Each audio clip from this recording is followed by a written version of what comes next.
Señor Jesús, explícanos las Escrituras, haz que arda nuestro corazón mientras nos hablas. Aleluya, aleluya, aleluya, aleluya, aleluya, aleluya, aleluya, aleluya. El Señor esté con ustedes. Y con tu espíritu. Evangelio de nuestro Señor Jesucristo según San Lucas. Gloria a ti, Señor. Los discípulos que retornaron de Emaús a Jerusalén contaron lo que les había pasado en el camino y cómo lo habían reconocido al partir el pan. Todavía estaban hablando de esto cuando Jesús se apareció en medio de ellos y les dijo: «La paz esté con ustedes». Atónitos y llenos de temor, creían ver un espíritu, pero Jesús les preguntó: ¿por qué están turbados y se les presentan estas dudas? Miren mis manos y mis pies, soy yo mismo. Tóquenme y vean, un espíritu no tiene carne ni huesos, como ven que yo tengo. Y diciendo esto, les mostró sus manos y sus pies. Era tal la alegría y la admiración de los discípulos que se resistían a creer. Pero Jesús les preguntó: ¿tienen algo aquí para comer? Ellos le presentaron un trozo de pescado asado. Él lo tomó y lo comió delante de todos. Después les dijo: cuando todavía estaba con ustedes, yo les decía, es necesario que se cumpla todo lo que está escrito de mí en la ley de Moisés, en los profetas y en los salmos. Entonces les abrió la inteligencia para que pudieran comprender las Escrituras y añadió: así estaba escrito, el Mesías debía sufrir y resucitar de entre los muertos al tercer día, y comenzando por Jerusalén, en su nombre se debía predicar a todas las naciones la conversión para el perdón de los pecados. Ustedes son testigos de todo esto. Palabra del Señor. Gloria y honor a ti, Señor Jesús.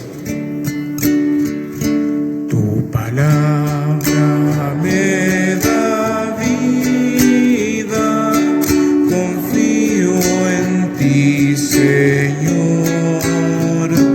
Tu palabra es eterna, en ella esperaré.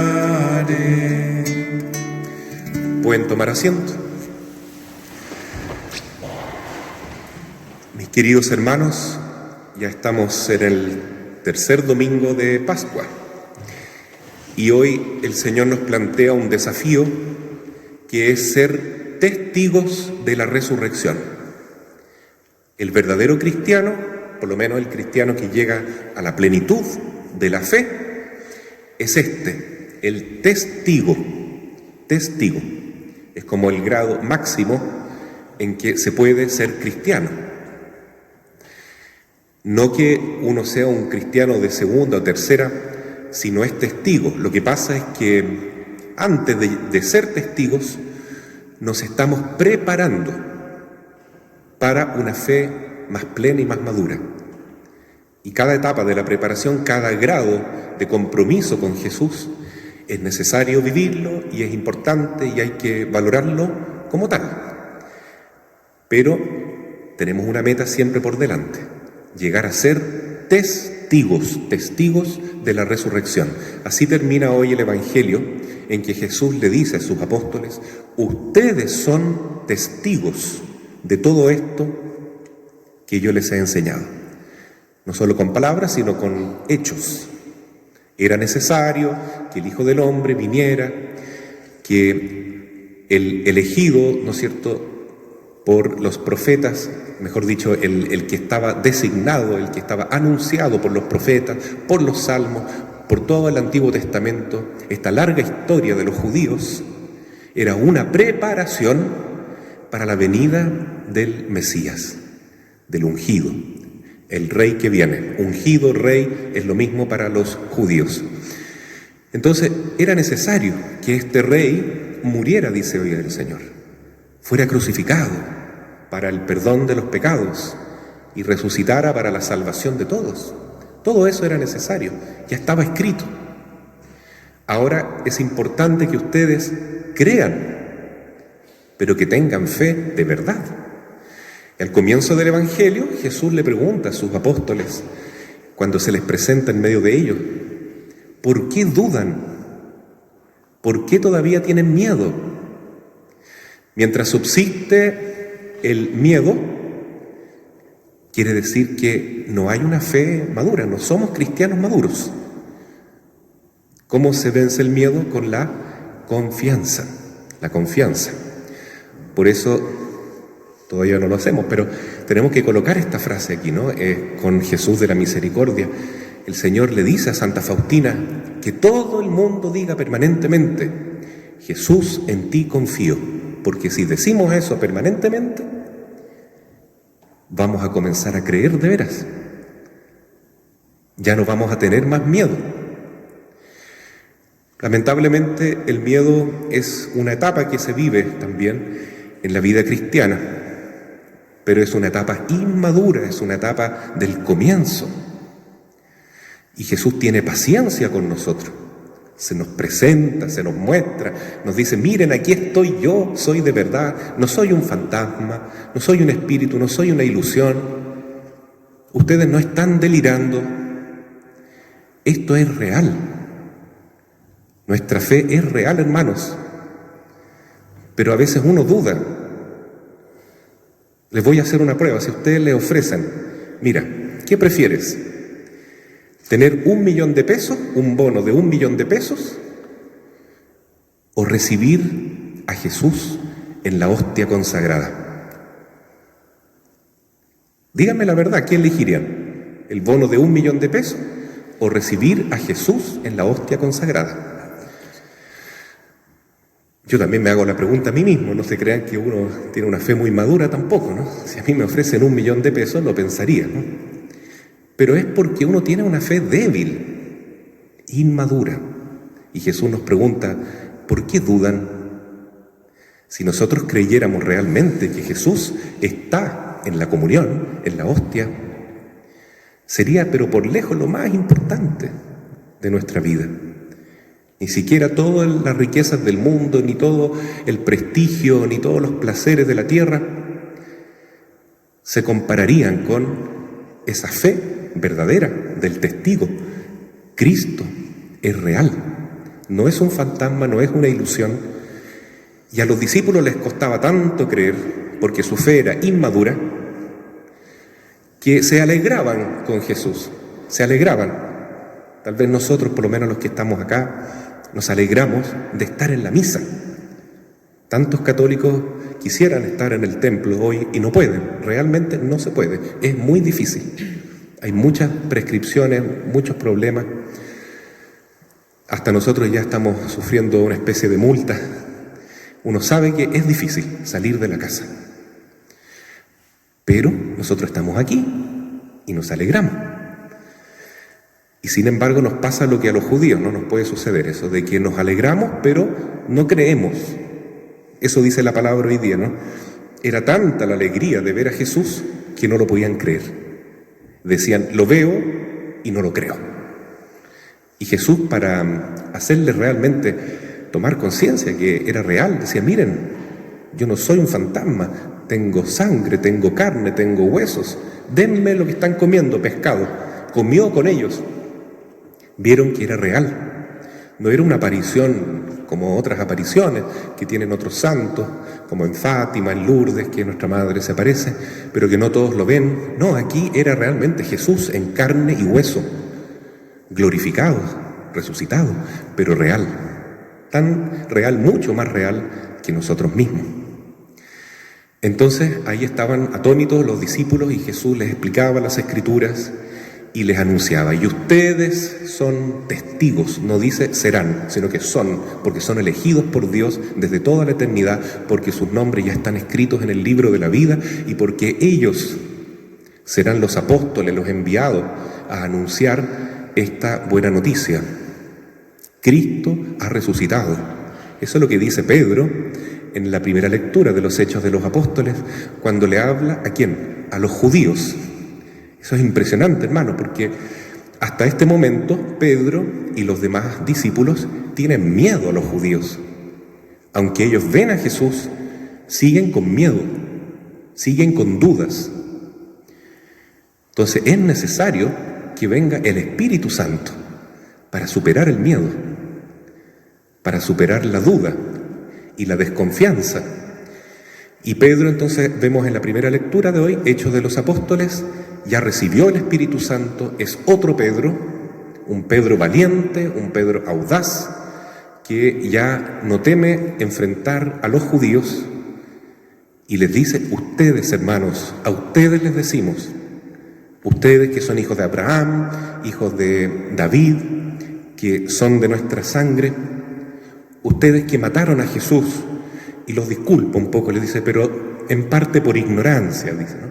Por ignorancia, porque claro, ¿cómo iban a saber ellos que estaban matando al Hijo de Dios? Jesús mismo dijo: no les tomes en cuenta este pecado, no saben lo que hacen, no saben, en parte por ignorancia, ¿cierto? Pero ahora ustedes, hermanos, le dice Pedro, a los judíos, tienen la posibilidad de componer este gran error que cometieron.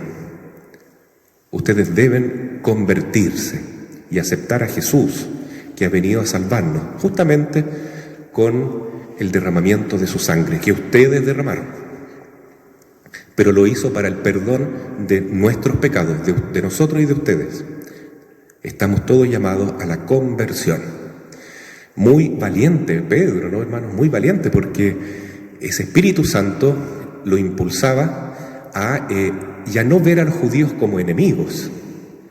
Ya no son enemigos, sino que son potenciales hermanos, miembros de la iglesia. Y por eso les dice con toda confianza: ustedes también están invitados a convertirse y aceptar la fe de nuestro Señor Jesucristo resucitado. De eso nosotros somos testigos. La palabra testigo entonces significa mártir. En griego el mártir es el testigo. Y el testigo, como mártir, es el que está dispuesto a entregar su sangre para testimoniar, para testificar, para comprobar que lo que dice es verdad.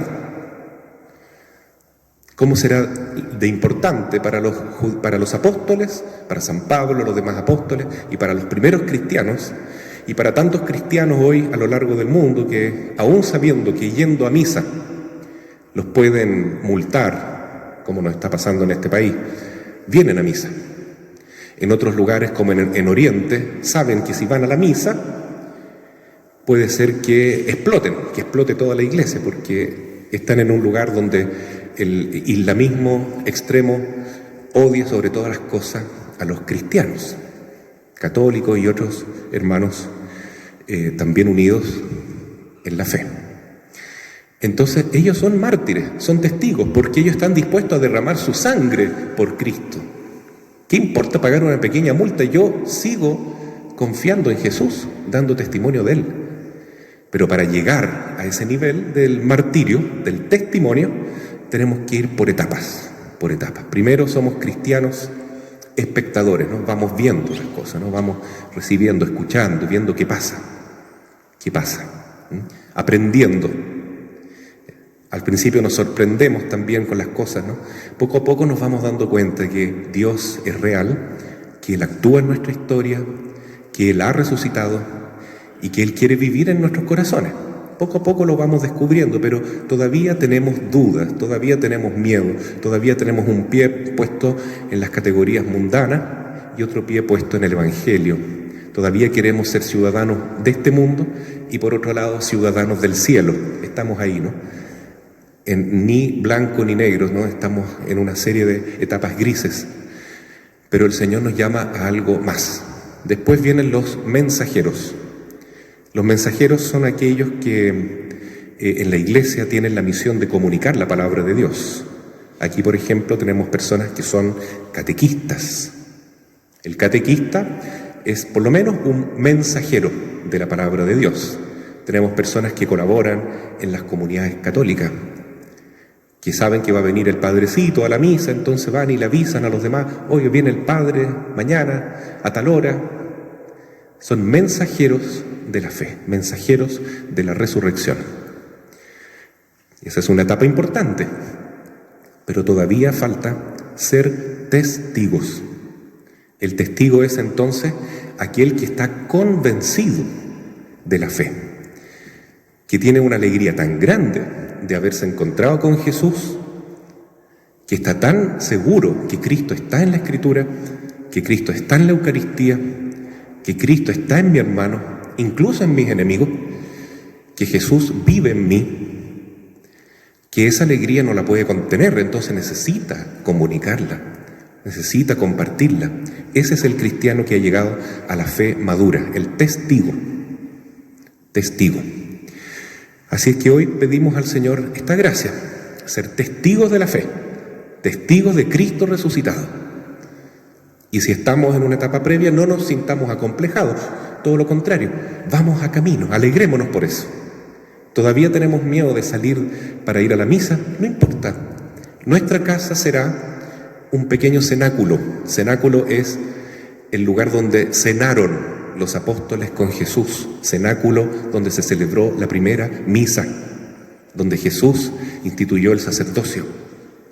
Y el cenáculo es también el lugar donde estaban los judíos y las discípulas de Cristo reunidos con temor a los judíos.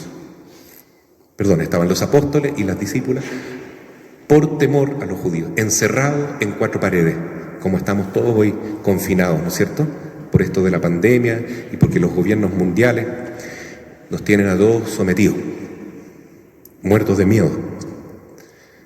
Que el miedo no viene de Dios, hermano, con certeza no viene de Dios. Entonces, nosotros vamos a vencer ese miedo, poco a poco lo vamos a ir conquistando con la confianza en Jesús. Y el cenáculo se forma en nuestra casa cada vez que nos reunimos en familia y rezamos el rosario. Ayer conversaba con un matrimonio que me decía: padre, antes cada uno rezaba el rosario solo, pero ahora que rezamos en familia, es tan grande el poder del rosario que hemos vivido experiencias extraordinarias, lindísimas. Una familia que reza unida el rosario realmente experimenta la presencia de Cristo resucitado y de la Virgen María Inmaculada y de San José. Entonces rezar el rosario ya es formar un cenáculo, pero hay que rezarlo en familia, escuchar la palabra de Dios. A lo mejor muchos que están acá acompañando por internet, con muchas ganas de estar aquí con nosotros. Hay personas de distintos países, hermanos, que nos acompañan.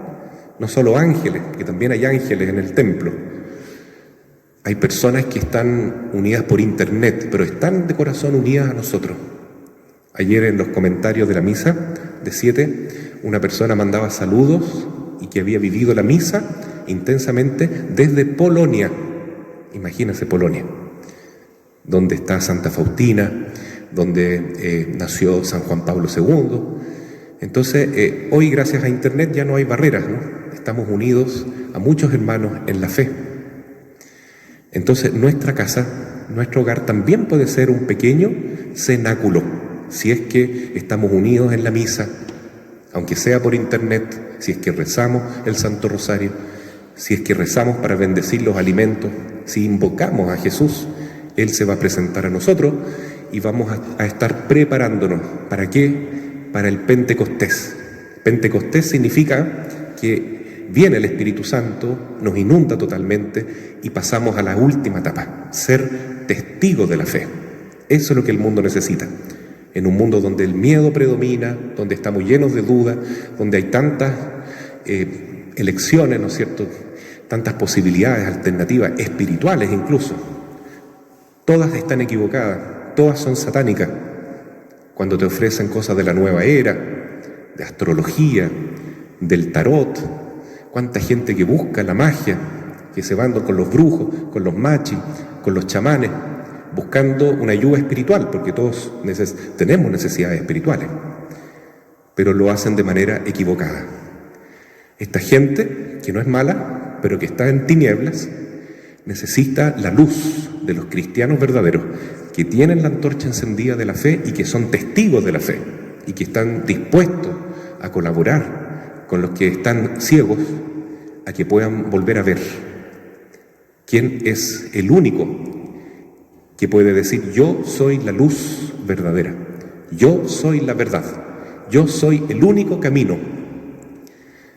Y no es que Jesús esté presumiendo, porque eso es realmente así, hermano. No hay otro camino para llegar a Dios, para llegar a la felicidad, para llegar a la vida eterna, a no ser Jesucristo. Y para llegar a Jesús, Jesús también coloca otros puentes, otros caminos. El principal de ellos es la Santísima Virgen, San José, y estos testigos, que son los apóstoles, que son todos los santos a lo largo de la historia, y que son los santos que también hoy están entre ustedes mismos. Santos son porque son testigos, porque están llenos del Espíritu Santo, y por eso comunican la verdad de Cristo resucitado a sus hermanos. Y bueno, también estamos esperando la segunda venida del Señor. Hoy día la oración colecta decía, en la oración al Padre, siempre se dirige al Padre Dios por Jesucristo nuestro Señor, y decía: Padre, por favor, que los cristianos nos vayamos preparando, viviendo como resucitados en Cristo y esperando la segunda venida de Jesús, que se va a dar cuando se realice la resurrección de los muertos y el juicio de los vivos y los muertos. Esa es la espera que nosotros tenemos.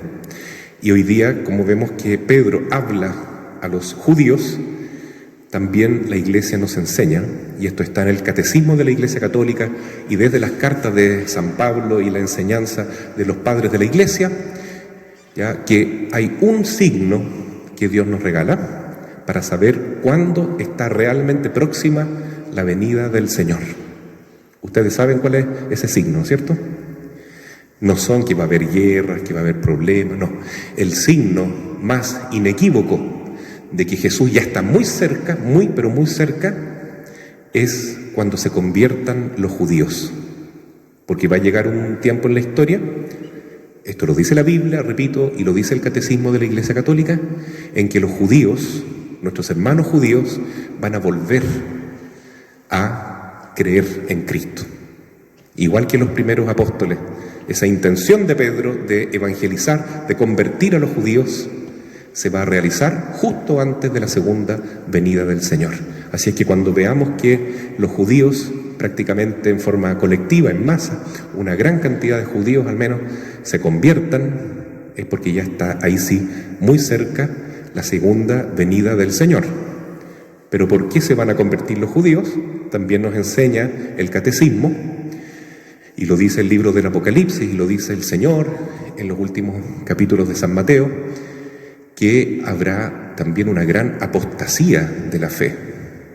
Es decir, los que somos cristianos a lo largo de todo el mundo vamos a sufrir una prueba muy, muy severa, muy grande. Y esa prueba va a ser tan dura que muchos van a vacilar en la fe. Y va a comenzar a suceder lo que hoy estamos viendo: iglesias vacías, miedo de sacrificarlo todo para encontrarse con Jesús, dudas, alejamiento de la iglesia. Todo eso está sucediendo. En Alemania y en Austria, por ejemplo, ya hay muchos obispos que han desafiado a la iglesia, al Papa, y han dicho: nosotros vamos a bendecir las parejas homosexuales. Desafiado, digo, porque el Papa y los encargados de Roma, ¿no es cierto?, en nombre de la iglesia, los que están a cargo de enseñar en cuanto a moral, en cuanto a doctrina, recientemente dijeron que no, que eso no se puede hacer, no se debe hacer, la Biblia lo prohíbe. Y entonces hay muchos obispos que dijeron: no, están mal, el Papa está equivocado. Y ahora en un día de mayo, que no recuerdo cuál es, quieren hacer una bendición colectiva de parejas homosexuales, pero no tanto como para ayudar a estas personas, sino para desafiar a la verdadera fe de Cristo, del Papa. Entonces ese desafío nos muestra que la iglesia se está fracturando. La iglesia, digo, los que conformamos la iglesia, comenzamos a dudar. Comenzamos a decir, a lo mejor esto aquí está equivocado, voy a buscar en otra parte. Me alejo de la iglesia. Los curas están equivocados, el Papa está equivocado. Y ahí entonces comenzamos a tomar otros caminos y empieza la apostasía. Apostasía significa decretar, ¿no es cierto? Decir, yo no quiero ser más católico, reniego de mi bautismo, no me gusta que me hayan bautizado o que yo me haya bautizado, me equivoqué, quiero otro camino.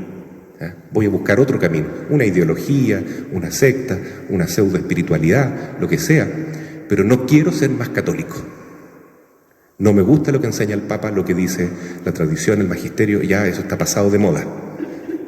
Entonces, eso va a suceder, y está sucediendo, hermanos.